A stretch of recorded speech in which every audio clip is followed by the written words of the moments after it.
Welcome into episode 7 of Collin Audible podcast. Apologies for the little hiatus. We had some scheduling conflicts last week, had some celebrating to do, but we are back in action and excited to touch base on the AFC East. Got a fun-filled division, maybe a potential two-horse race here, but excited to jump back into it, have some fun. And let's get it started. Let's go ahead and start with the Miami Dolphins. We're going to try and stagger them. Boring team to talk about, and then fun team to talk about, and see where it goes. Let's have some fun, Tyler. Yes, sir. How we feeling, brother?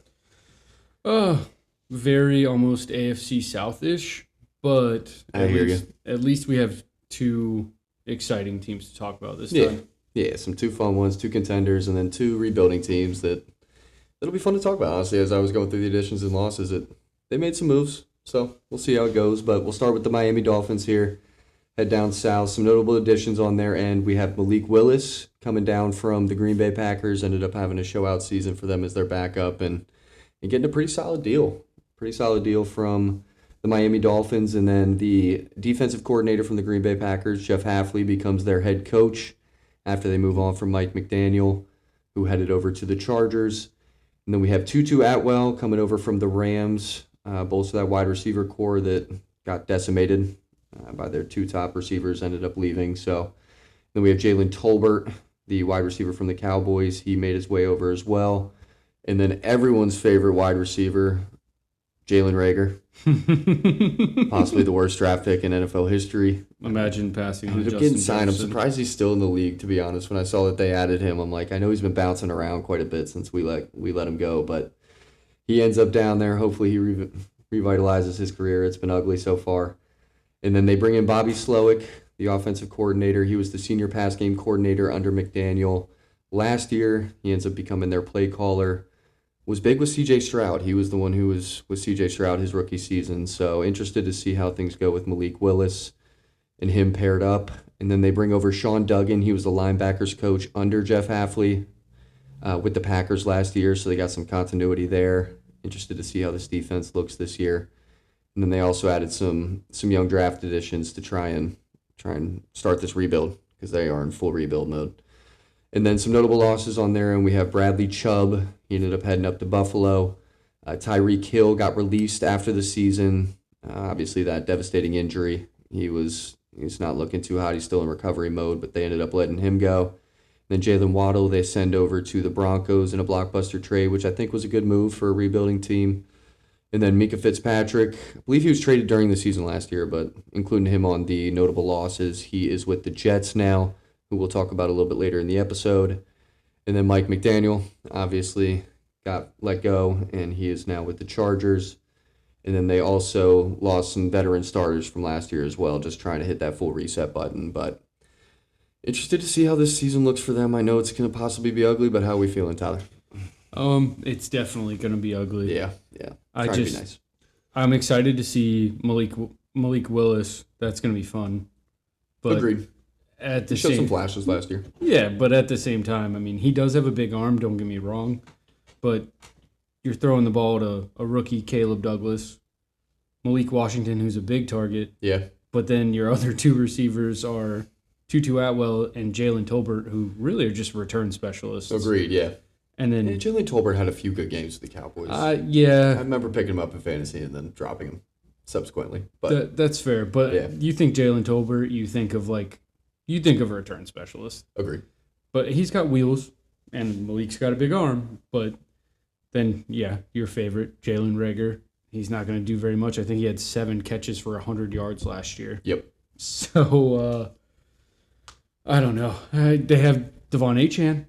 They do. Yeah. Did you see what they said about him too? No, I did not. What did they say? Jeff Hafley came out and said that he had a conversation with Achane and said, I will have to pick you up and bring you back to the locker room because I'm going to give you 40 to 50 touches a game, and you're just going to have to be ready for it. And I'll pick you up, but you are going to have to make it through a game, getting 40 to 50 touches. So to me, that sounds like I would request a trade right now. I think so too, but they just paid him. Yeah, but dude, you look at the past history of guys who hit a certain threshold of touches on a season, and it never works out after that. And he already has some injury history, so Yeah, and he's not exactly the biggest back either. So he is not. But he is a weapon, dude. He's fun to watch. He's must-see TV when he's on the field. He is, but unfortunately, if he's going to be the focal point of that offense, which, I mean, don't get me wrong, he's got the talent for it. But, buddy, you're looking at Antonio Brown level CTE if you stick it out with the Dolphins. Agreed. But, I mean, someone throws the bag at you, you got to take it, I guess, and I mean, that's fair. I'm not going to pocket watch. accept it. Yeah, I don't know. I didn't put that down in my notes, but I think he got a good chunk of change from them. Oh, yeah. For sure. So Not Jameer money or Bijan money, but No, it was still great definitely money. not. Yeah. Definitely not. But he's good, and I'm interested to see how Bobby Slowick does with them because he fell off a cliff after C.J. Stroud's prolific rookie season. It seemed like he was going to be the next big head coaching hire, and everyone was going to want to have him, and then he kind of fell off a cliff once they lost their O-line, and I don't think Miami Dolphins O-line is going to be any good this year. So No.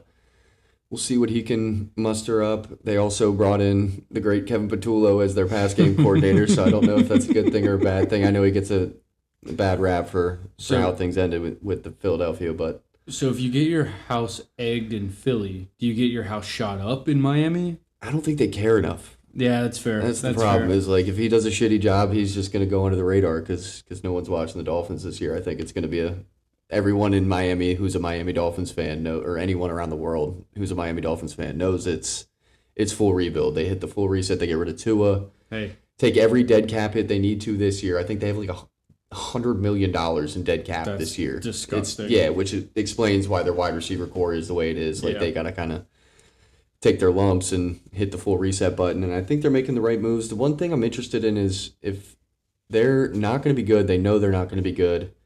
Why pay Malik Willis I think they're paying him like $30 million a year for? I think they signed him to a 3-year deal. well, I guess it's just possible continuity. But if you have a top pick next year with this QB class that's coming out, does that make you hesitant to do that? let's think about it. Yeah. If you're getting rid of Tua, you get rid of all these receivers, and you put out a product on the field with a no-name quarterback, or a quarterback that you're quote unquote taking a swing on instead of a very entertaining quarterback like a Malik Willis. It's basically putting asses in seats because he's an exciting player. Fair point. I didn't think about that. And right now, Miami feels like the city of Miami, sports-wise. I feel like they're on top of the world because they just got Giannis Antetokounmpo in basketball, and then last year got Lionel Messi for Miami FC. Yeah. So you got to put a product out there that people are going to want to watch. Agreed. And I think as far as rebuild goes, like I said, they're taking their lumps this year, so we'll see how it goes in the long run. I think they made good moves to at least start that process, but interested to see how Malik does. I don't know if that's going to be a success story and he's going to come out firing like he did when he was the backup for Green Bay with Bobby Slowick. I'd love to see it, honestly. I would too. He's fun to watch. He is. He was fun to watch when he came in and damn near almost beat the Bears when he had to play a majority of the game. It took some heroics from Caleb Williams to beat him. So, I mean, and I think he went 3-0 before that. Year. Yeah, I know. It's crazy. No, It's crazy, but I can't think of anyone on their defense either. I know they have that linebacker that had a shitload of tackles last year. I think his name's like Jerome Baker or something, but I think their defense is going to be bad. It's the linebacker they just threw the bag at. I'm pretty sure Yes. it's Brooks. Jordan Brooks. Yeah, Jordan Brooks. You are correct. I was Yeah. off on that. They just threw the bag at him. Yeah, but they lost both their edge rushers. They had the Jalen Phillips. They ended up trading him to us last year. And then they had Bradley Chubb, who ended up with in Buffalo, which I think is a good move. We'll talk on them in a little bit. But yeah, we'll go through their schedule and see how it goes. But it's going to be an ugly season, most likely. We've mentioned it going through some of the schedule predictions that this team they're vying for the number one pick. Yeah. And do it, please. Yeah, how to say. Got to do what you got to do. But onward we march. We're going to move into the New England Patriots, which are one of the fun teams in this division this year. Especially Obviously talking won about it last additions. year. Yeah, you ain't kidding. Some fun ones. Yeah, very fun. All right, let's go through some notable additions. Obviously, the biggest one of the offseason for them was the acquisition of A.J. Brown, picking him up from the Eagles for a 1st and a 5th round pick. Arthur Juan Brown. Arthur Juan Brown, Mr. One. Number 1 now. That's what he wanted. Jalen had it with us. And then Romeo Dubes comes over from the Green Bay Packers. Reggie Gilliam, a fullback. Get a little fullback action for Josh McDaniel. I'm pretty sure he's a pretty good fullback, too. I wouldn't doubt it. Yeah. Yeah, name sounds familiar. And then Caleb Lomu was the offensive tackle that they ended up selecting towards the latter half of the first round this year. Is he going to replace Will Campbell? Hopefully they move him into guard. I think Will Campbell would be a hell of a guard. Yeah, he scares me a little bit. Yeah, short arms, baby. Little T-Rex. And then they get Kevin Byard coming over from the Bears to get some veteran safety help in that backfield. That's another really On the underrated back end of that signing. defense. Yeah, underrated signing. He's getting up there in age, though. He is, but he knows what he's doing. But he played solid for the Bears last year, so solid addition for them. And then some notable losses. Obviously, they lose Stephon Diggs, who just recently signed with the Washington Commanders. Not the R word. And then Clavon Chason also ended up signing with the Commanders. It's turning into the New England Commanders a little bit. He was their sack leader in 2025, so it is a pretty big loss for them. And then Jalen Hawkins, who was a standout safety for them. He ranked 5th out of 98 safeties in PFF grade, which take it for what you will. I know PFF can be a little bit misleading at times, but And that's who Byard's replacing, right? yeah, that's who Byard will replace. So Not a terrible I don't know if it's a replacement. 1-for-1, but we'll see. And then Garrett Bradbury was their center. They ended up trading him to the Bears. But, yep, that is notable additions and losses on their end. How we feeling about the Patriots, brother? At first, I was thinking that this team was going to regress a lot. I thought so, too. Just because they're not dealing with a terrible schedule this year. Or like they did last year. They had the easiest schedule in the NFL last year. By, like historically easy. Yeah, Yes. and it showed. It did. But the more and more I look into it and the more and more I really think about it, their defense didn't change much. And their defense was pretty damn good last year. Agreed. Outside of losing Clavon Chason. Yeah. Who was a good, but I mean, their defensive tackles, Barmore and Williams in the middle. That makes it so you don't really need a top edge rusher. If we go back to when Vrabel coached the Titans, it was like the same thing. He always had a pretty damn good defense. He did. So I don't really think their defense is going to regress that much. I don't think so either. And then the more I thought about it on the offensive side of the ball, I don't see how they could regress when you're replacing Diggs and Booty with A.J. Brown and Romeo Doubs. Agreed. O-line is still a giant question mark. That's true. That's fair. But when you have two receivers like that, you can get the ball out faster, even if your O-line's a little shaky. Agreed. So, and you know their OC, McDaniel, he is going to run the ball as well, especially with that double-headed monster. Yep. So, I don't know. I don't see them repeating and going to the Super Bowl, but I've changed my stance a little bit. I don't see the regression hitting them as hard as I thought it was going to, because also I kind of took a peek at their schedule, and their schedule is not as hard as I thought it was going to be. Really? Yeah. Yeah, I'm interested to see it. I'll be taking the first peek when we go through it. And not that I think they're going to regress from, like, in a drastic standpoint. It's just it's hard not to see regression with, like you mentioned, the easiest schedule in the NFL last year. How bad And the way they looked in the playoffs, like the way Drake May looked in the playoffs, and obviously we're talking about their defense not taking a huge step back, but I don't think they did well against winning teams last year outside of the playoffs. And when you look at the playoffs, the defense played well because they were playing against the Steelers offense, the Texans offense, and then a backup quarterback with the Broncos, and then they get absolutely annihilated on the ground. But Sam Darnold probably could have done what he wanted in the pass game too if he had to. Yeah, no, that's true. Right, I guess. I mean, you got Christian Gonzalez, who's arguably top 3, top 5 at worst. Yeah, 1,000% in the league. Like he's up there for one of the best cornerbacks in the league. So I see them taking a step back, and I don't think they're going to win the division this year. That might be a little spoiler, but I think they're still going to be a playoff team. And honestly, when I think about Josh McDaniel and A.J. Brown, I think that's a perfect pairing. Yeah, it's a match when you made look in at Josh heaven. McDaniel when he's had a standout wide receiver, which is really the only one you can look at is Devontae Adams with the Raiders. He had like 1,400 yards and I think like 160 targets, so he draws up plays to get his wide receiver ones open. Am I tripping, or was he not the OC with Randy Moss? He was. Yeah. I think he was. Fair point. And Randy Moss set the single season touchdown record. Good point. But yeah, if you give him a caliber receiver that A.J. Brown is, as much as I hate that he is not with us anymore, it's impossible to deny his talent and the player that he is. He's a dog, man. So he's going to get stuff drawn up for him by Josh McDaniel. He's going to open up the field a lot for Romeo Doubs and Kayshon Boutte. Their backups will look a lot better because A.J. Brown's going to be getting doubled every single play. Hunter Henry's a damn good tight end. Hunter Henry is a damn good tight end. And like you said, they're two-headed monster. I think we see another step from Travion Henderson. Oh, yeah. Ramondre Stevenson seems to be Mr. Reliable, and they seem to love him there. I don't think they're going to want to bench him. The only issue that he has, he's a good runner. He's also a pretty good pass catcher. The only real issue he has is he has a little bit of a fumbling problem.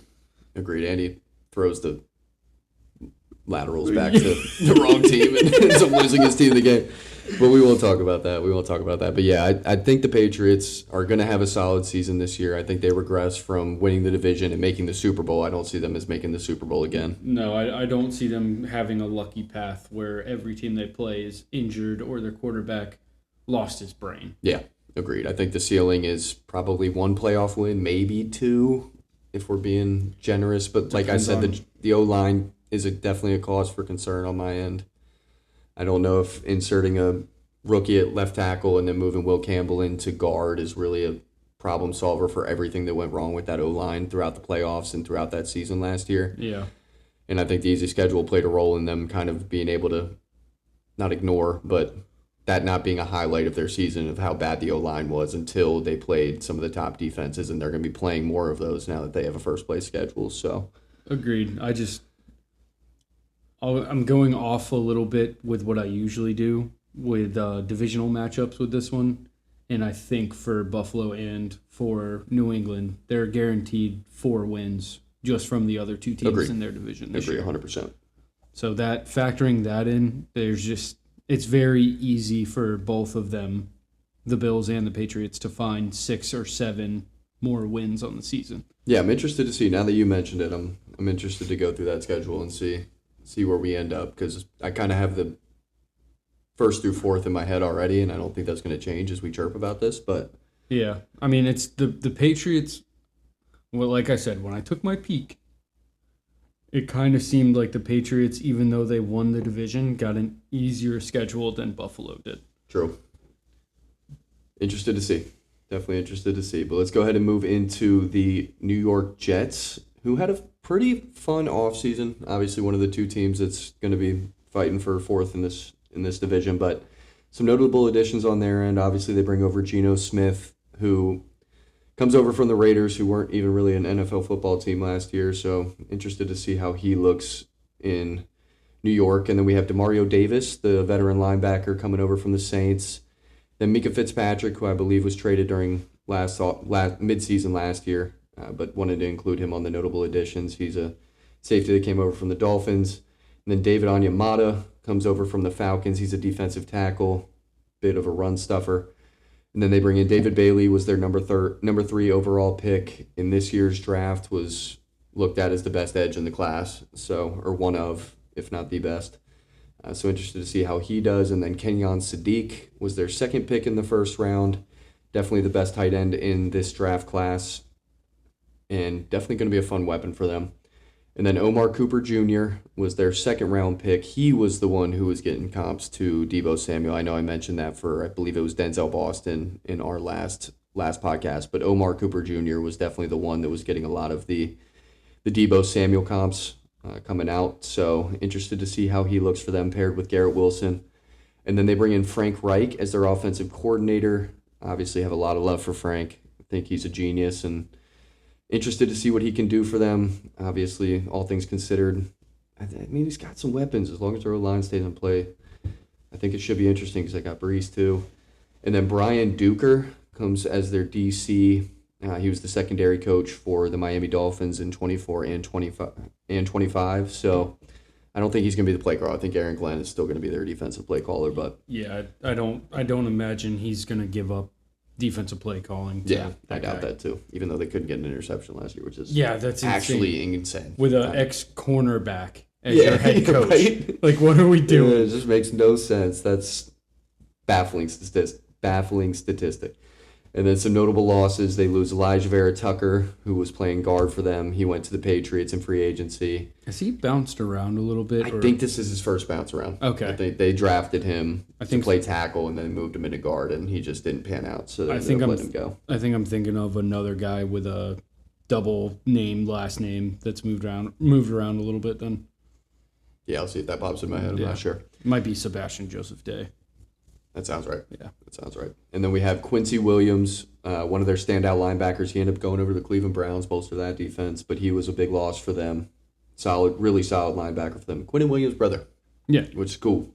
They were playing together until this year, so they both end gone. up in different destinations. Yeah. It's crazy. And then Quinton just got the bag. Yeah, I mean, he deserves it. He deserves it. Yeah, he's one of the best. He's one of the best. He's also so funny, dude. He is, dude. He's hilarious. Bless you. Thank you. Think about it every time I hear Quinton Williams' name. And then they lose Jermaine Johnson. They end up trading him over to Tennessee. But interested to see how this goes. How are we feeling about the Jets, brother? So I felt like they were going to do almost a full rebuild, which, I mean, it's the Jets. How many rebuilds have we gone through over the last a lot 25 years? Can't find a quarterback. Yeah, for real. They thought they had one, and he carried out the American flag. Hell of a flag carry. Yeah, this dude, highlight of the season. I was so excited for that season. We were both Garrett Wilson owners. We were fucking so ready. But you see Rodgers run out on the field, and you're like, oh my god, dude, this season's gonna be great. Nope. Stadium's full. Those green flashing lights are all over the place, and first drive. Little do you know, 3 plays later, your season's over. Oh, fucking! I'm sorry, Crazy. Jets fans. Yeah, I'm sorry. Yeah, not on purpose there. I'm a little bit more optimistic than I was originally, just because, again, looking at those additions defensively, I thought they made some very good moves. Agreed. And I'm excited to see what Geno can do with some of these weapons. I really am. I know you're low on Geno Smith, but he showed flashes. You give him Garrett Wilson. You give him a second-round pick at a wide receiver. You got Kenyon Sadiq. You got Garrett Wilson, Breece Hall. It's just hard for me because, again, you had a guy who severely underperformed for years on end, had a 2-year revamp, basically, with Seattle, and then went right back to being shit last year with the Raiders. I'm with you. That's what kind of scares me a little bit about Geno Smith. But at the same time, I love Garrett Wilson. I love Breece Hall. Me too. I wanted the Panthers to draft Kenyon Sadiq, but that guy's already injured. He is? Yeah, he has a muscle hernia. Jesus, man. Yep. So fucking death pit. Yeah, and New Jersey, man. And right now, I wouldn't be surprised if tight end 1 is Mason Taylor. He's a good tight end. He had a solid year last year. He's a pretty good tight end, man. He is. So comes from great lineage. Yeah, he does. Yeah. I don't know. This Jets team, it's the fucking Jets. It's the Jets. I would love to see Breece Hall on a different team. I would love to see Garrett Wilson go elsewhere. Omar Cooper Jr., I'm excited for that. I had seen a lot of comps, and I had seen a lot of ex-receivers talking about how, in their minds, they thought he might be the most dynamic player in the draft. Really? Love that. Yeah, so I could see them having, some fun games here and there. I think so, too. But at the end of the day, I still think they're vying for a top 5 pick. Agreed. And hopefully they get long-term QB figured out. I got a buddy that's a Jets fan and want the best for him. I thought Aaron was the answer, at least for a year or two there, and obviously that did not work out. And interested to see how Frank Reich does with this too, because we were just listing off their weapons. I think he's smart. I think he'll draw up some good plays. I think Geno was on a team that didn't even deserve to be in the NFL last year. It was just that bad, and can't really judge him for it. Now he's on a team where their GM drafts the MILF Slayer. I mean, yeah. Yeah. But that's partly on the head coach at the time, too. So, there are also... We'll see. I don't see their defense getting worse. I mean, it possibly could because they got rid of Sauce and Quinnen. Yeah. Have you also heard the rumors that the owner's son also helps the GM by doing Madden trades and shit like that? Yeah. Bad ownership is hard to overcome. Oh, damn near impossible. Trust me. 2-3 years ago, I was out there calling for the Panthers owner's head. Oh, I know. I could not believe the shit he was pulling. I feel like as an owner, you got to kind of take a step back, sign checks when you need to. Let the football guys do what they are supposed to do. Yeah. But with that said, Tepper's wife wanted C.J. Stroud. And if they did that, and I bet you wanted him too after the rookie season. I did. And now, where are we at with that? Like, was Bryce the right pick versus C.J. Stroud, or was... I still don't know. Yeah. It's... Still, I'm with you there. I think it's still a little undecided, but Bryce is showing better flashes, at least longevity-wise, than C.J. Stroud. I mean, I said it last year, and I stand by it. I know we're going on a tangent here, and we're supposed to be talking about this division, but I'll stand by it. I still need to see a full season of consistency out of Bryce Young. Fair. You can't have games like the Seattle game where he basically threw for a net negative of yards. Seattle's defense is really fun. I know, but come on, man. I'm with you. Come on. With you. That's like seeing no completed passes in a whole half of football. I'd be crazy, wouldn't it? Yeah, but you guys still won that game. We won both of them. Yeah. Which is crazy. But Carolina doesn't have the roster to do that. No, I hear you. But no, it should be an interesting season for the Jets. Hopefully, like you said, just for a few games that are a little bit entertaining. I think they will be. You got any fantasy people on this team that you want to, like, are you going for Garrett Wilson? You going for any of these guys? If Garrett Wilson or Breece falls, yeah. Yes. But I'm not picking them where I think their talent level is, that's for sure. Fair. If we're going talent base, I'm taking Garrett Wilson as a top 10 wide receiver. And I think Geno might feed Garrett. I would hope so. You would hope so, yeah. But also, how's this offensive line? They tried their best, man. I feel like every pick for at least 3 or 4 years there was all offensive line. Like they got Elijah Vera Tucker, I think, like 4 years ago, and then they were trying to bolster it for Aaron Rodgers. Yeah. That was kind of where it began, like the year before Aaron showed up, and then they took another one. It was name slipping my mind, but it's their left tackle. It's a player. Exactly. It's a player, and they tried their best to revamp it as best they could through the draft. They were taking first-round picks pretty consistently, but I don't know how it was last year. I mean, obviously Breece had a pretty solid year, but I think it was a lot of receptions, just trying to get him the ball quickly and then let him make plays. But it's very similar to how we feel about Achane going into next year. At the end of the day, it's fucking Breece Hall. There's a reason they paid him. He's an amazing player. He's stuck on the Jets. Yeah. It's him and Garrett, man. We were both really preaching for him to not do that. Dude. Get the fuck out of there. Like, seeing him on the Chiefs or something like that, I think that would have been a better pickup than Kenny. Yeah, agreed. 1,000%. But I think that's why the Chiefs ended up trading for Kenneth Walker, is because they probably thought they were shoo-in to get Breece, and then Breece was like, nah, I want the money. Yeah, take the bag. And I don't see that front office, to me, doesn't really give a fuck about running backs. True. And I think David Bailey's going to be really fucking good, dude. Yeah. I think David Bailey revamps that defensive line a little bit and gets them moving in the right direction. They lose Jermaine Johnson, who was a really solid player for them. He was another first-round pick for them. Yeah. In the last few years. But yeah, I think we'll go through their schedule and see where they end up, but I think we're on the same page. I think they could be fun to watch on offense occasionally, and I think this defense will perform a little bit better than expected. Yeah. But I don't see them getting more than 5-6 wins on the season. No, I don't either. All right, let's move into the most fun team to talk about in this division. I think we're both pretty high on them. So yeah, high, but also once we go through these losses, it's a little bit worse than I thought it was going to be. Yeah, they definitely lost some people. Yeah, they did. A lot. Good amount. Good coaches. All right, so notable additions, obviously the biggest one, I think is the most fun one, is DJ Moore comes over via trade. Thank God. I think for a second-round pick. The Chicago Bears trade him over to the Bills. And then they end up signing Bradley Chubb, veteran edge rusher from the Miami Dolphins. And then Austin Corbett can be a guard or center, some veteran offensive line addition for them. Lloyd Cushenberry, who is a center, so I'm guessing they would go Austin Corbett, guard. But, I mean, this offensive line's been great the past couple of years. But Cushenberry adds some depth for them, possible starter depending on how he plays in training camp. And then T.J. Parker is an edge. He was their second-round pick and is expected to contribute early. They did not have a first-round pick. They ended up trading out of the first round and getting some additional picks in the later rounds. But T.J. Parker was their first overall pick. And then they bring over Jim Leonhard.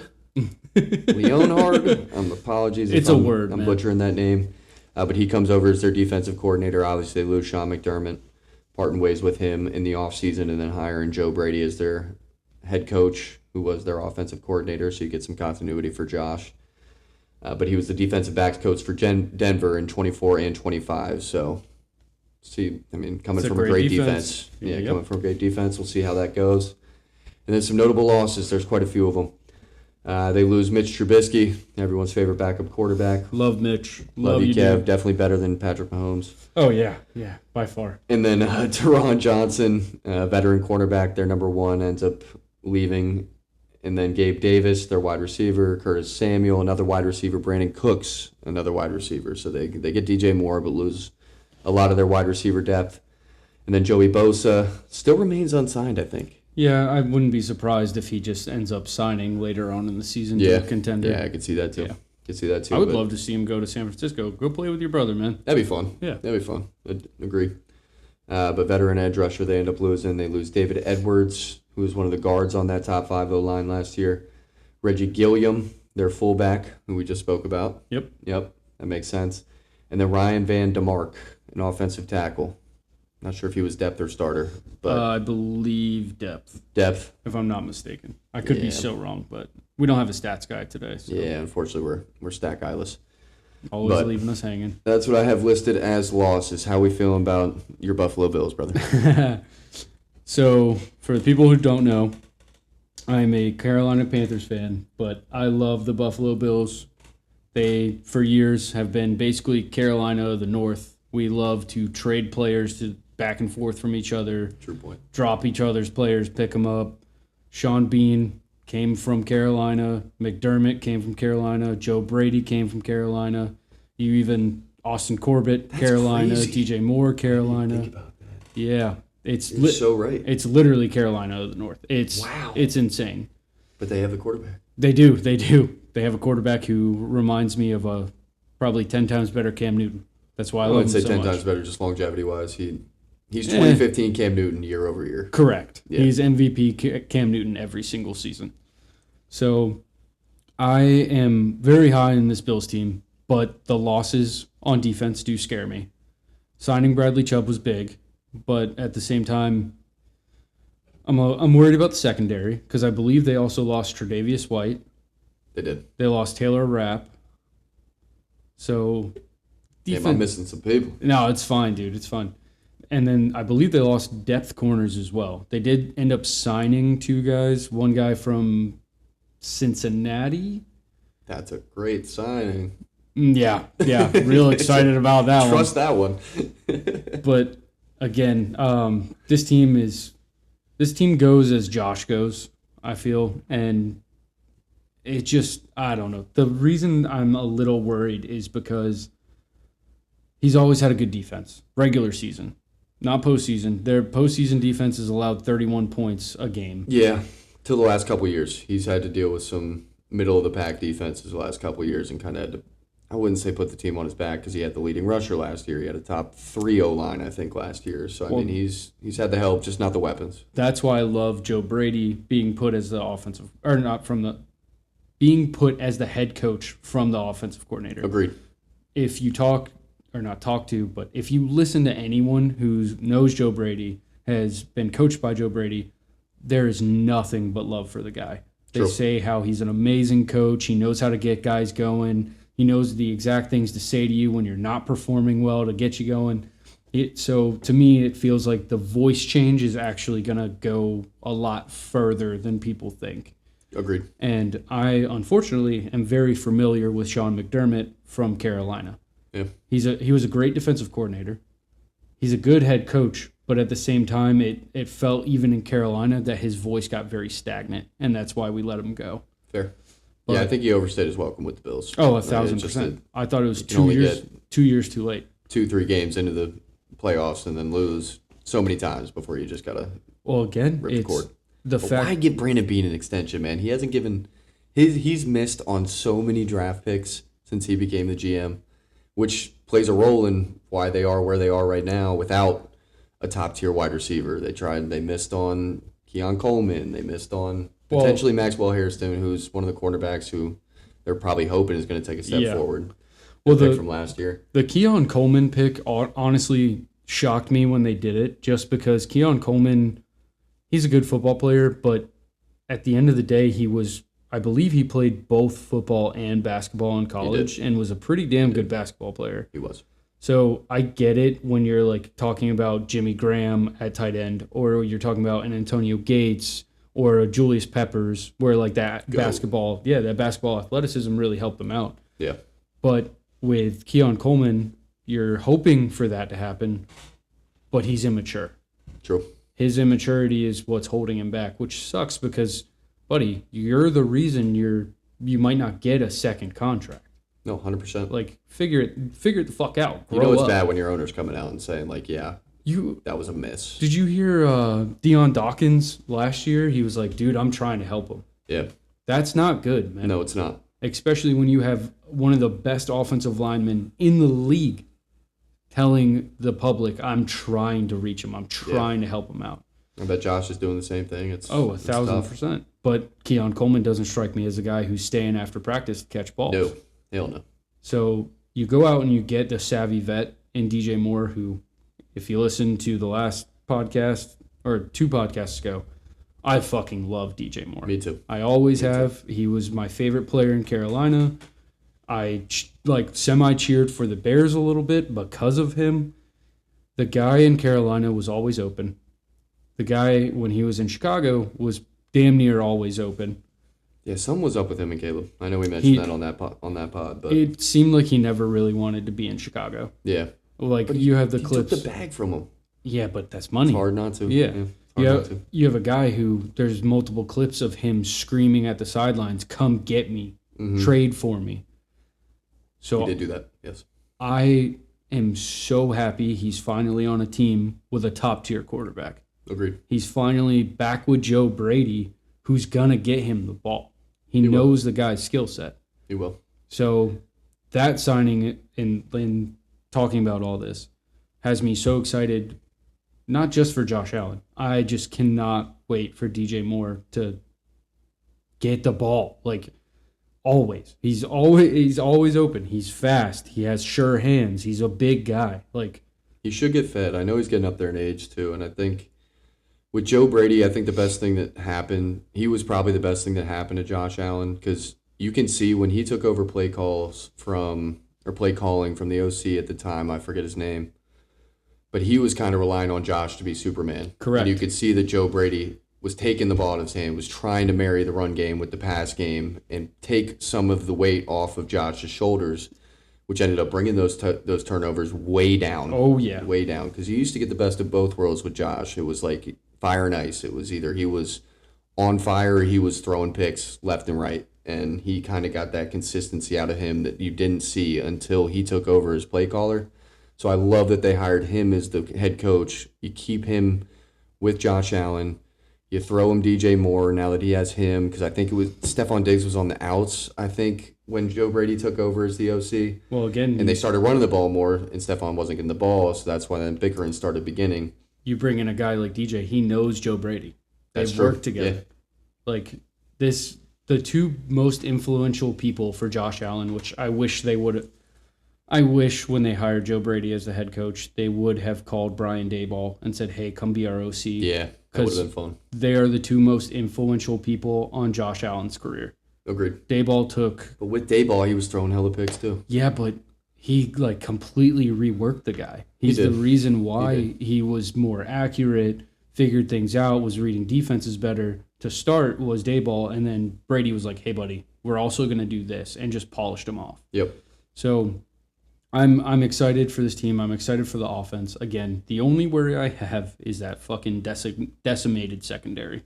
Agreed. And I think their defensive line is not decimated, but I can't think of any. It's decent. Super notable names on it at this point. I'm trying to think. They have Ed Oliver. Yeah, Ed Oliver. He's a but dog. I think outside of that, if they lose Joey Bosa, who was not, I mean, at this point in his career is probably on the tail end, but they still have Matt Milano. We have AJ Epinesa now. I know he was pretty solid for them. That was a big loss. Yeah, that was a big loss for them. So I think the defense is going to be a work in progress throughout the year, but I think this offense with Joe Brady, with that O-line, with James Cook, Bringing over DJ Moore, give some continuity. He's still got Khalil Shakir, who was by far Josh's favorite target. Which is crazy. Without DJ Moore. He's a wide receiver 3 on 20 different teams. Agreed. I mean, Josh is really fucking good. He is, man. So, but again, like you said, you have Joe Brady. He's going to run the ball. He's going to keep the opposing offense off the field. He's slow, meticulous drives. And then when he needs to unlock Josh Allen, he'll let him do what he needs to do. Yeah, agreed. And like you mentioned with the defense, as good as Sean McDermott was in the regular season, they folded like wallets in the playoffs, and it turned into Josh having to be the Superman again. How do you go from having a top 5 defense to allowing 31 points per game? They had the number 1 defense in football, the 13-second game. Yeah. You couldn't get one stop with 13 seconds left with the number 1 defense in football. How many points did they allow per game in that playoff run? 30. That's nuts. It doesn't make sense. It's a huge indictment on him, and the fact that he lasted another 4 years is baffling. Well, again, because it's always the same story. I know I glazed the guy, but before the Broncos game, Josh Allen statistically was like the best playoff quarterback ever. And you have him doing what he does, not turning the ball over, marching down the field, doing what he needs to do to put the team in a position to win. And then, like you said, 13 seconds, can't stop the ball. Yeah. Like the guy needed to go. I think there's certain games where Josh cost them games too. And it's hard to differentiate. I mean, Denver, and he can't beat Mahomes. I mean, he just can't seem to get over that hump, which is surprising because I think 13 seconds. 13 seconds. They should have won that game 5 years ago. I know, but they should have won. They should have won that game. That would make him 1-4 against Pat. Hey, that's still a win. I'm with you. I'm with you. I know I overglaze him, and I know I'm like overhype on Josh every year when it comes to playoff football, but it's hard not to be, man. He's really good. He is. He's disgusting. And then you finally gave him a running back in James Cook, and you finally bring in a wide receiver 1 who isn't a diva in the locker room. Agreed. So it's just, I do hate the narrative that he has no help. He has a lot of help. It's just he doesn't have wide receiver help, but he had wide receiver help, and he was throwing 15 picks this season. Yeah, but also, just like AJ with y'all, Stephon was a locker room cancer and a media cancer for 2 years. Agreed. So, and they finally were like, okay, fuck you, bye. Fuck you, bye, and haven't been farther. Which is crazy. I mean, they got to an AFC Championship game, but it's just crazy to me. Again, we touched on it before. Like, even with Lamar in Baltimore, how do you keep giving the guy just Zay Flowers? I know. I know. That's on Brandon Beane. They just fucking extended him. It makes no sense to me. Trust me, I was not happy about that extension. Clean house with the GM and the head coach. Agreed. Bring in a new GM. The only problem with doing that, and this is the reason I love hiring with Joe Brady, is when you have a new GM and you have a new head coach that weren't with the franchise prior, a lot of the times they also like to clean house in the locker room. Fair point. And it ends up causing issues. Fair point. So I'm kind of glad in that regard, but at the same time now, like, I just don't understand how you don't hit on a number 1 weapon for a top 5 quarterback. Agreed.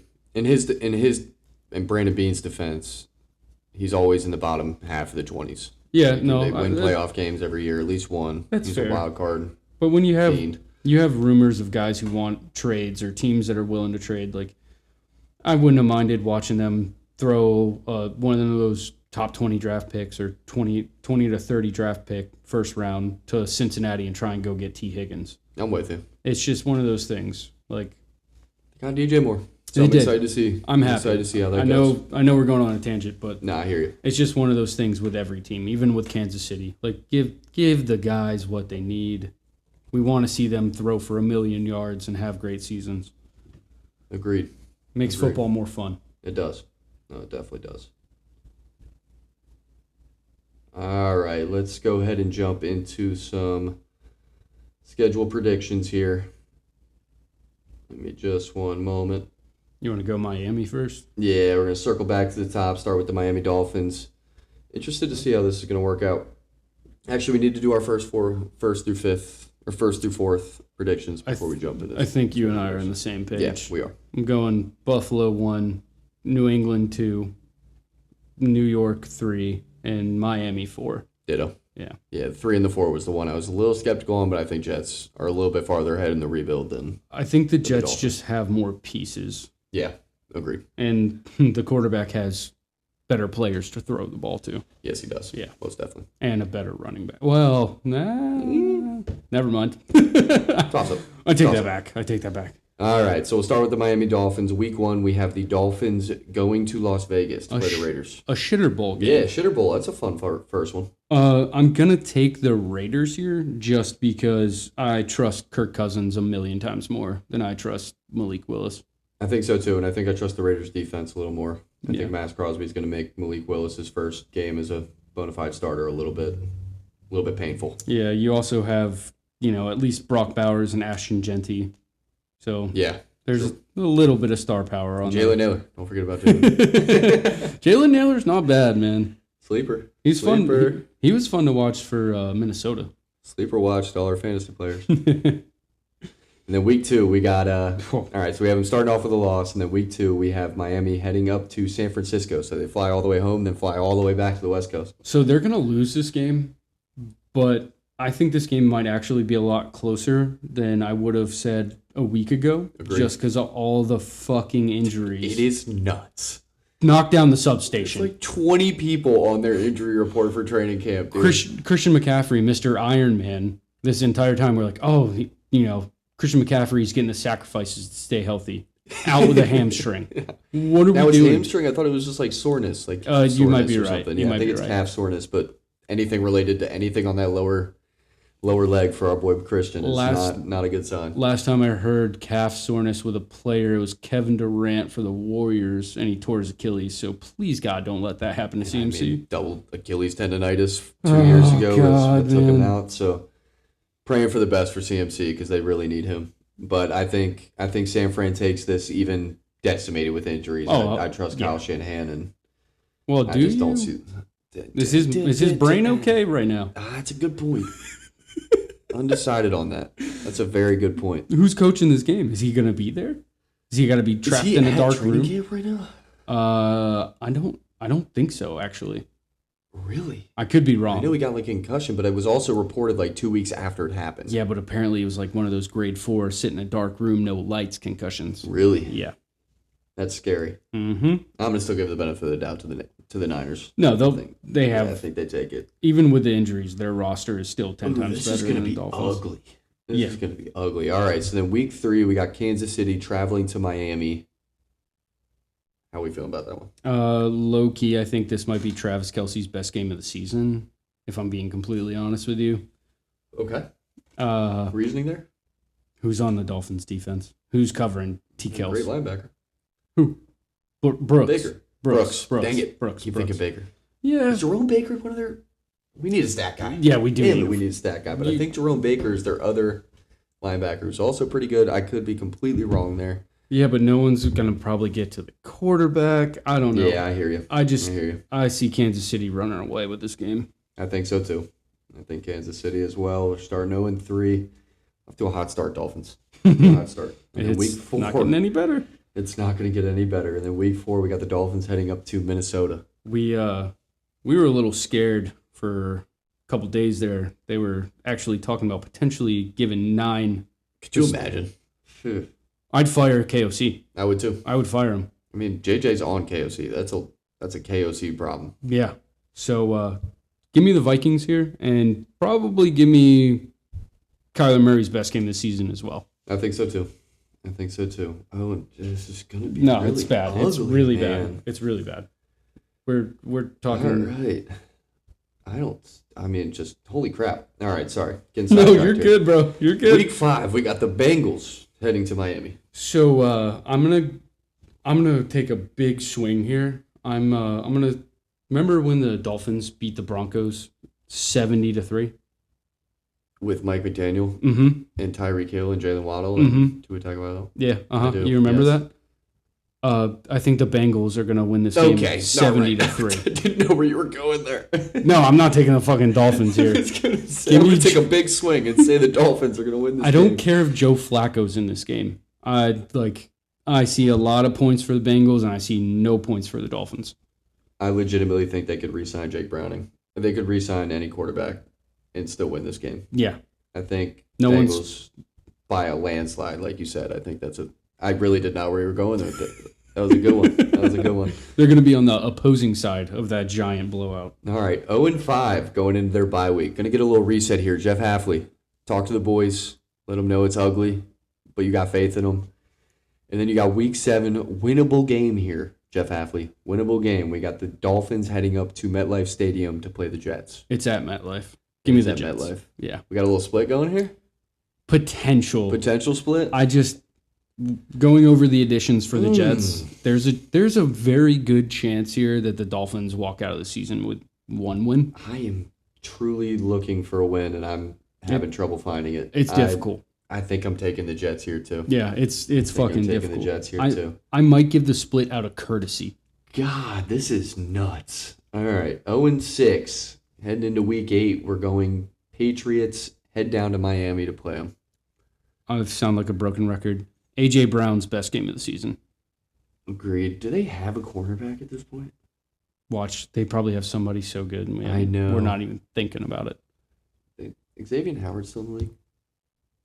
I don't know. I don't know either. Fuck. Give me the Patriots. All right, yeah, give me the Patriots there too. This is embarrassing. And then week 9, we got the Detroit Lions heading to Miami for another 70-point blowout. Potentially. Yeah. I'm taking the Lions here by a lot. I'm taking the Lions here by a lot too. Wow.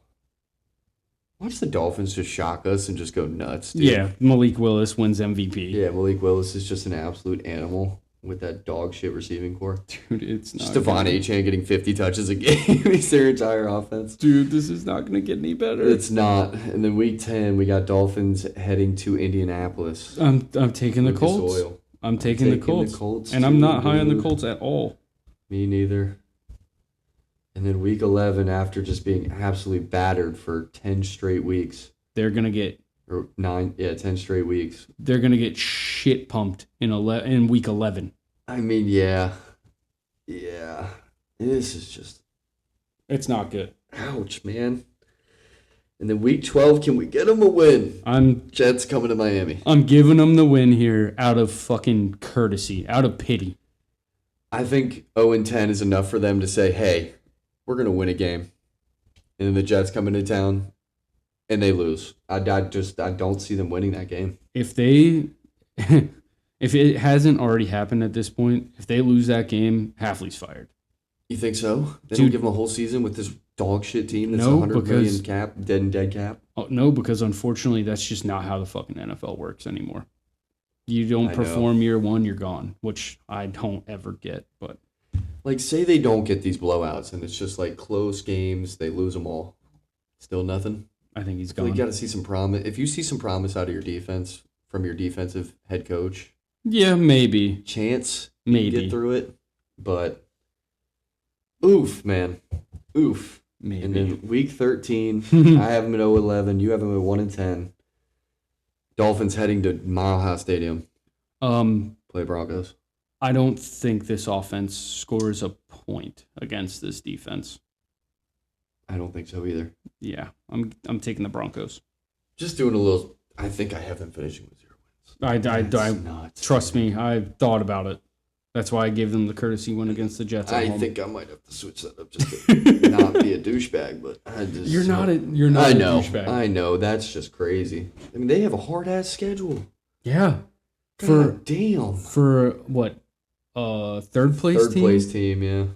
This is a first place schedule. Agreed. They are getting no breaks whatsoever. So after the Dolphins, they have the Bears coming into town, week 14. I'm taking the Bears. I'm taking the Bears and too. Again, I could sit here and say this 1,000 times with this schedule. Caleb Williams, best game of the season. Yeah, I could see it too. I just feel for Dolphins fans, man. This is ugly. I think they're a little used to it. Like in week 14, how many ticket sales we projecting? I think they're going to have the David Tepper method where we might be talking about $5 tickets. $5 tickets. And you got, at least they have good teams coming to them. So yeah. Maybe they get the opposing fan bases, still get some ticket sales. That's true. It is Miami. I think Dolphins fans are just out. Florida is like North Carolina. Everybody moves there. Good vacation thing to do, too. Yeah.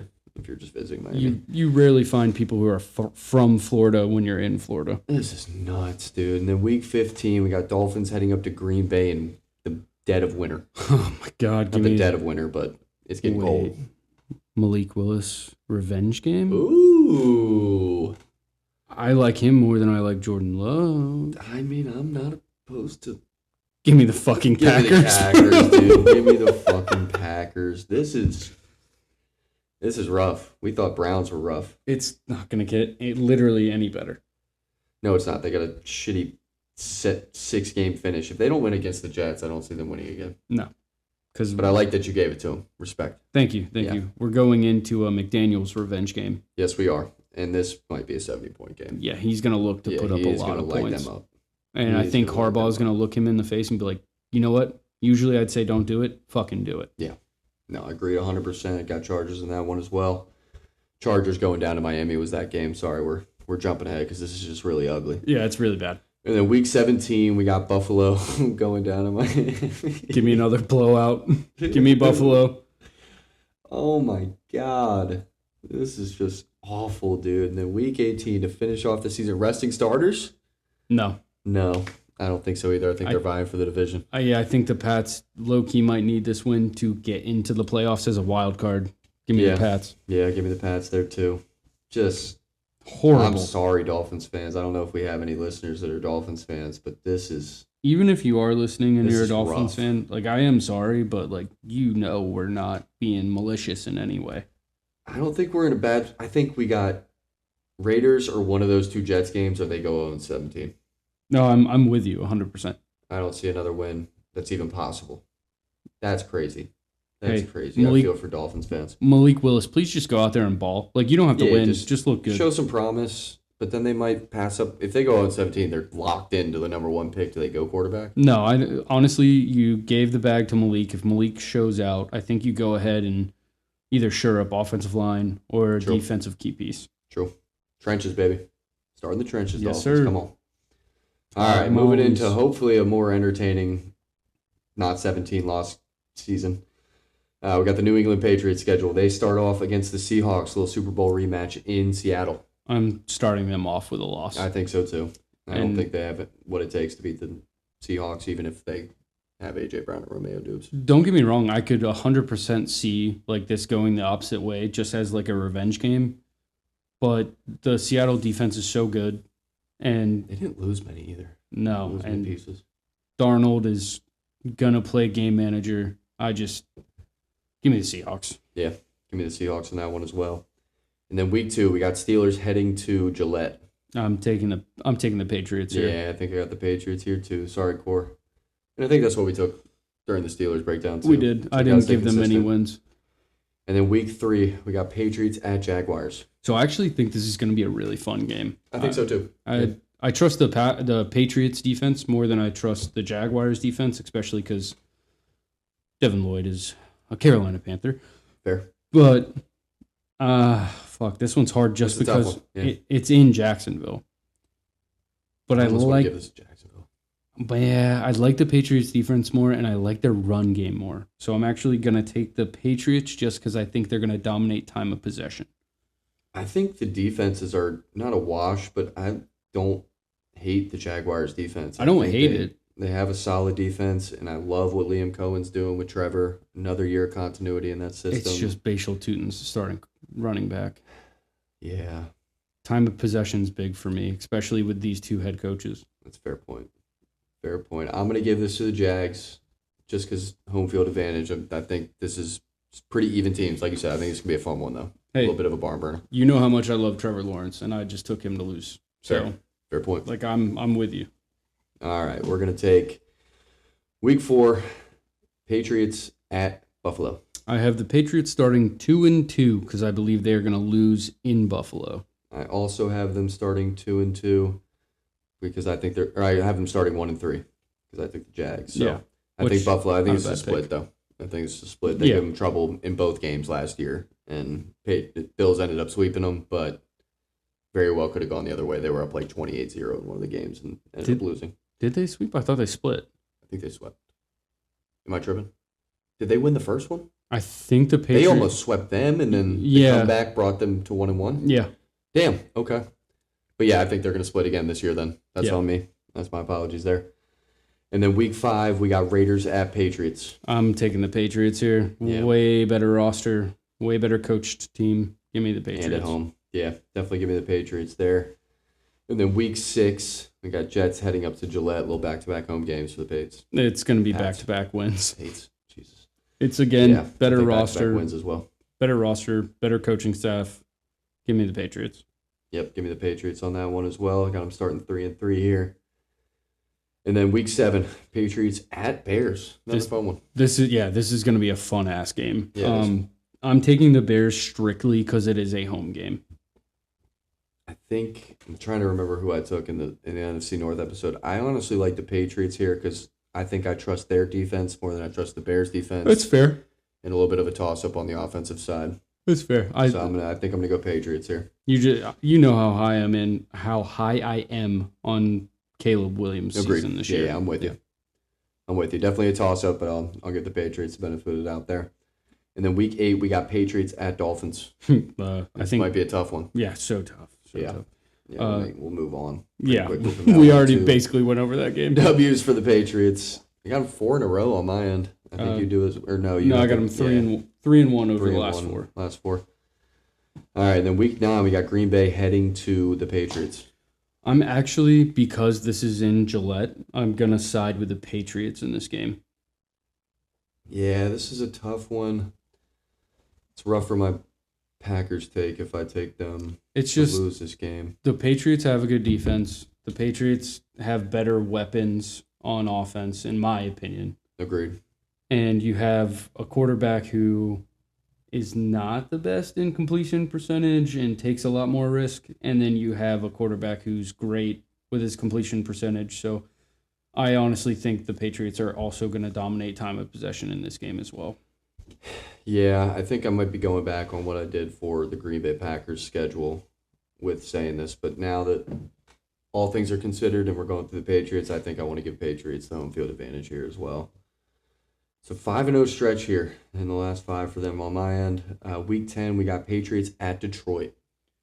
So I'm shockingly going to take the Detroit Lions in this game. I am as well. I might not have done that on the Lions schedule, but I don't know. I've kind of walked back some of my takes on the Lions as well, just a little bit. I mean, again, we gave those takes so early. I know. And I'm finishing 4th. Yeah, I'm getting a little bit exaggerated. Well, it's a really good division, so it is. I don't blame you that much. But I've just listened to a couple things where it's walked back my regression takes for the Lions just a tad. I think they're gonna be a pretty good team this year. Yeah, I think this is a fun one. I think this is more of a home field advantage take on my end. I want to give it to the Lions. I think I'm going to give them the win here, but I also think Aiden Hutchinson may give that offensive line some serious problems. Agreed. Yeah, so it's going to be a high-scoring game, though. But yeah, it should be a fun one. I love when good teams play each other. So much fun, man. A very entertaining season. And then week 11, they got their bye week, and then coming out of their bye week, they head out to LA to play the Chargers. I am going to take the Chargers in this game. If you guys listen to that podcast, give me the Chargers. We are both very high on the Chargers, and I think they give that defense some trouble. Agreed. So, week 13, we got Buffalo at Patriots. I'm going to take the split in this. I think that there's a chance. Honestly, I could see a sweep either way. I could see a sweep for Buffalo. I could see a sweep for the Pats. They played each other so close last year. But, give me the Bills this year. Give me the split. Give me the Patriots at home. Yeah, I'm with you on the split. 100%. I think the Patriots take that one at home. And then week 14, a little back-to-back home games for them. We got Minnesota coming into town. I was high on Minnesota as well. I've walked that back a little bit, just a little bit. Those training camp clips are a little concerning. Ugly. Yeah. A little ugly. I'm going to take the Patriots at home in another fun game, though. I like that this one's late in the season. I think this is going to be another fun one. I think Brian Flores gives that offensive line some trouble, too. I'm with you on that. So I think Kyler, if he's going to be the guy by week 14, you'd hope he has it kind of set in stone and is humming at that point. And I'm going to base off the fact that that's a possibility, and I'm going to go with the Vikings on this one. I like it. Yeah.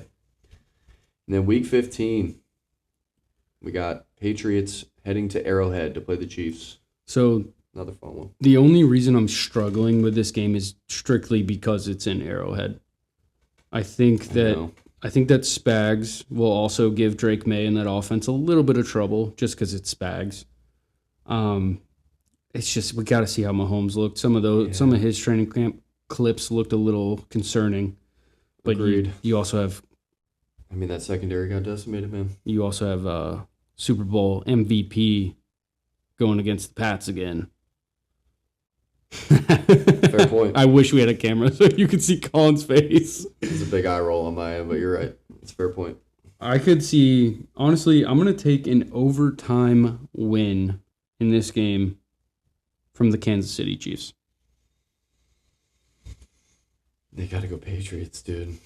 I just think that the Chiefs defense is fucked. I'm with you. I think that A.J. Brown is going to make easy work of whoever's on him, and they can just tear up that defense. They got Chris Jones and Nick Bolton. And Karlaftis. Yeah, I don't even know if you can include him. He's hit or miss every season. Yeah. He's decent. I'm going to give the Patriots this win. No, I don't hate it. Trust me. I struggled with this one a little bit.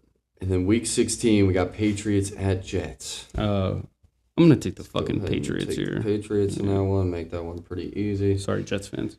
In week 17, a little AFC Championship rematch. Is Bo playing this one? Bro, if Bo Nix plays in this game, give me the Broncos to make Drake May look terrible. Give me the Broncos. Yeah, I'm taking the Broncos. Going off the assumption that even if they don't play him, they still damn near almost won the game. Like it'll still be a close game, but if Bo Nix is playing, I think that AFC Championship game goes completely different. I think this Broncos team is a lot like the Texans. I don't care who's playing quarterback. It's going to be so hard for the opposing offense to score points. Agreed. So unless you have a Josh Allen, a Joe Burrow, fully healthy Patrick Mahomes, a Lamar Jackson, it's just very difficult to move down the field on that defense. You got Surtain on AJ too. Yeah, it's going to be. That one's going to be a nice... Maybe a fun one. Yeah. Maybe a fun one. It's, I think... Cold one. It might be a fucking defensive matchup, to be honest. It will be. And then week 18. Easy dub. Off easy. Easy dub. All right. That went about as anticipated on my end. I don't know what you have finishing at. 10-7. 10-7. W. And I think we have different wins and losses. We do. We got a couple different ones, but a lot of them similar. I think 10-7. They'll be in a weird scenario with getting a wild card. I think 10-7 with first place schedule is a huge step in the right direction for them. Correct. Get off that schedule bias. All right, moving into the New York Jets. Trying to flip flop a little bit here with the fun ones and the not fun ones. But week 1, Jets at Tennessee. So got some good starts for both the bad teams in this division. I actually think this is going to be a lot better game than I originally anticipated. Agreed. Robert Saleh revenge game? Yeah, I'm taking the Titans and saying that. I think I'm taking the Titans too. I'm getting higher and higher on this Titans offense. Too, bud. Yeah. I am too. You seen the Cardinal Tate? Dude. Cam Ward also in this preseason game that's going on tonight looked fucking great. Yeah. So I'm taking the Titans here. Have you watched Netflix yet? The quarterback? The quarterback on Netflix? Yeah. Makes me love Cam Ward, dude. Yeah, dude. He's got that attitude that I fuck with. But I'm gonna go with the Tennessee Titans here. And then week 2, we got Green Bay at MetLife for their home opener. Give me Green Bay. Yeah, give me Green Bay pretty easily there. All right. Freaking vertigo here. And then week 13, we got Jets at Lions. Yeah, give me the Lions here. Yeah, give me the Lions. And a little Aaron Glenn. No. Nope. Can't give him the benefit of the doubt. Sorry, Aaron. And then week 4, Jets at Bears. Sorry. Whoa, disrespect. Jumped up a little bit there. Jumped forward a little bit. Yeah, I'm taking the Bears. I'm also taking the Bears. Solid start here, Jets fans. Sorry. Load 4. You got to see it coming. Maybe 1-3. Tennessee will be a fun game. Yeah, it will be a really fun game. All right, but week 5, Browns at Jets. This is a tough one, actually. Agreed. I am going to give the Jets their first win. I think so too. I believe, if I'm not mistaken, I may have taken the Browns on the Browns schedule with this game. Possibly. It's hard not to when you see the Jets on the other side. Yeah, and I know we've tried to stay consistent, but out of respect, also out of a little bit of pity, I'm going to give the Jets a win here. I will also give the Jets the win here. A little first win of the season. Yep. 1-4. Can they get it back? Week 6. No. Jets at Patriots. No, I'm taking the Pats. I am also taking the Pats. Consistency is key.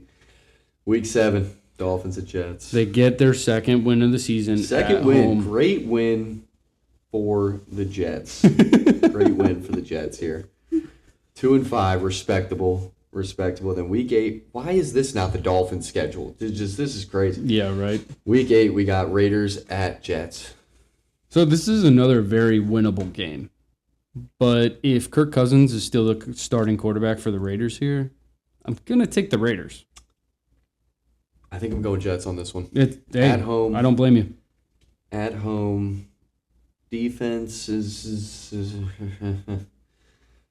yeah, toss up, but I'm going to give the Jets the home field advantage here. I just weirdly love Kirk O'Chains. I do too. It's weird, man. I wish for the best for him ever since he left the commies. That dude also rolling in money. I know. It's insane. MVP at getting paid. Kirk, I'm sure. You want to sponsor? You want to sponsor a very small up and coming podcast, brother? Amen. First investment, $1 million. Jesus is king. Yeah, come on, man. Whatever you need to hear, we'll say it. We'll say that you should be the starting quarterback for this team and then get a contract extension. Okay. I mean, you're good on doing that on your own though. So that's true. He's like, I don't need y'all dumbass help. But like, bless the team. Bless the team a little bit. All right. Sidetrack. Love you, Kirk. Week 9, we got Jets heading to Kansas City. Give me Kansas City at home. Yeah, give me Kansas City. 2 wins was good though. 2 wins was a good little stretch there. Yeah. All right, then week 10, we got Buffalo heading to the Jets. Give me Buffalo here. Give me Buffalo. And then week 11, Jets at Chargers. Give me the Chargers, and I'm thinking blowout territory. I'm thinking blowout too. Give me the Chargers as well. Week 12, we got Jets at Dolphins. I think out of pity, I split for the Dolphins to get their 1 win of the season. You did. Yeah, give me the Dolphins here, and I don't like it. I did not have the split. Dolphins are still 0-17. I'm giving the win to the Jets. Oh, God. Then late bye week for the Jets, revamp 4-8. Season's not completely dead yet. They lock in for this last little stretch. Then they go right to playing the Broncos at home. Ouch. I think I said the Broncos were going to shut out the Dolphins. I'm going to go ahead and say the Broncos are also going to shut out the Jets. Bold take. I think the Broncos win this very handily. I don't know about shutout. I mean, Brees they might be sitting their starters in the fourth quarter when they're up 45-0. This is true. For a little late touchdown, Geno Smith dime it up. I low-key have the Broncos in my Final Four. The Broncos are going to be good. Yeah. I've thought about that since we did our thing. I don't know whether the Broncos are going to finish first or the Chargers. I think that's more of a toss-up than I was. I'm so high on the Chargers just because of the moves they made, but the consistency of the Broncos, they've shown they can do it. Sidetrack, but I think outside of the really Raiders, see that as a toss-up. I think outside of the Raiders, that division can be really fun this year. Agreed. And then week 15, fun one. Jets heading to Arizona to play Cardinals. So, if you're asking who I trust more, I trust the Cardinals' offense more, but I trust the Jets' defense more. What? Really? I mean, if we go through the defensive additions to the Jets, and then we go through the defensive roster for the Cardinals, Fair. I trust some of these guys on the Jets more than I do the Cardinals. Fair. That being said, I'm taking Jacoby Brissett and that crazy amount of weapons for the Cardinals to win this game. Agreed. And I think it's actually going to be a fun game. I think so too. This is kind of the bottom of the barrel games towards the end of the season. They get fun. Jeremiah Love breakout game. Itching for some wins for the Cardinals. I got the Cardinals winning at home, giving the home field advantage, and I like that offense. Yeah. I do like that offense. Jacoby- All things considered. Jacoby and that offense looked really good tonight. Yes, they did. And then week 16, we got Patriots at Jets. We already went over this. Patriots. Move on. Patriots win there. Week 17, Minnesota coming into MetLife. Give me Kyler Murray and the Vikings to win this Kyler game. Murray or 9. Honestly, Either way. one. I think they take that win. I think Brian Flores is just looking to take off Geno Smith's head in this game. Agreed. Hey, you're not allowed to say that. I know. Cheering for injuries. I'm not cheering. I could see it happening. Neither was I. Week 18, they just happened. Week 18, we got Jets at Bills. So I'm going to take the Bills, but there is a very good chance the Bills are resting starters in this game. So if that happens, I mean, hey, good for you, Jets. You got your third win of the season for me. But yeah, I'm going to give this to the Bills because I do think it's going to come down to the Patriots and the Bills, and we'll see once we go through their schedule. Yeah. But I'm going to give this one to the Bills, but I could see them resting starters as well. That's a good little asterisk there. Yeah. All right, I have them finishing 4-13. 3-14? 2-15. 2-15. Ouch. Okay. All right, so season prediction, or first to fourth predictions looking solid so far. Moving into the final team, should be a fun one. Buffalo Bills, second place schedule. We got Buffalo Bills going to the Texans to start the season off. So many great games on this schedule. Oof. I'm taking a Josh Allen revenge game, but I don't see a lot of points being scored in this game. I think it's going to come down to the wire, and it's going to just basically the Bills are going to win off of C.J. Stroud looking terrible. Judging how I had the Texans going 16-1. This was your one loss, by the way. It was? Yep. I had them starting off with a loss? Mm-hmm. I believe. Wow. I could be I wrong. want to take the Texans, but now you have me thinking I got to stay consistent. No, you don't have to stay consistent. Consistency has gone out the window since training camp started. Fair point. I think I give this to the Texans. Home field advantage. I don't blame you That defense whatsoever.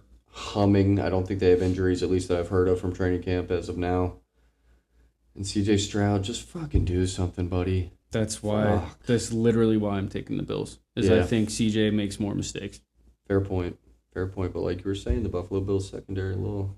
Yeah, and there's the number one. questionable. They're playing the number one defense in football. They are playing the number one defense of football. Should be a fun one though. Good start game. Good I'm start to the season. so excited for that And game. then week 2. 1:00 game. Powerhouses of offense, at least. Week 2, we got Lions at Buffalo for their home opener, stadium opener. I'm taking the Bills here. I'm taking the Bills as well.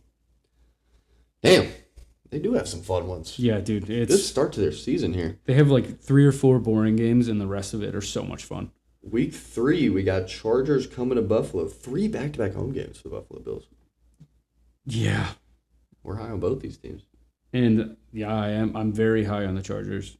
I think the only reason I'm going to give the edge to the Bills in this game is because it's at home. That's it. I think this game is going to be back and forth, fun, just eyes glued to the TV. As we talk about the defense for Bills, I think they might get lit up. There's a chance, but they have the offense to keep up. They do. It's hard, man. Yeah, it's a tough one. Them in all of these games is going to be hard just because of their secondary. I think I'm going to go Chargers here. Go with your heart. Yeah, I'm going with Chargers here. Listen to your heart. Damn. I don't have to a hot start on mine. All right, then week 4, we got Patriots at Bills. We got the split here. I think both of us going home team. Yep, I'm For taking the split. home win here. Yeah, taking a home win. So we go Bills there. And then week 5, this game was fucking fireworks the last time they played each other. Potential game of the year. Yeah, agreed. We got Buffalo Bills heading out to LA to play the Rams. So the thing that worries me with this game is if Aaron Donald actually comes back.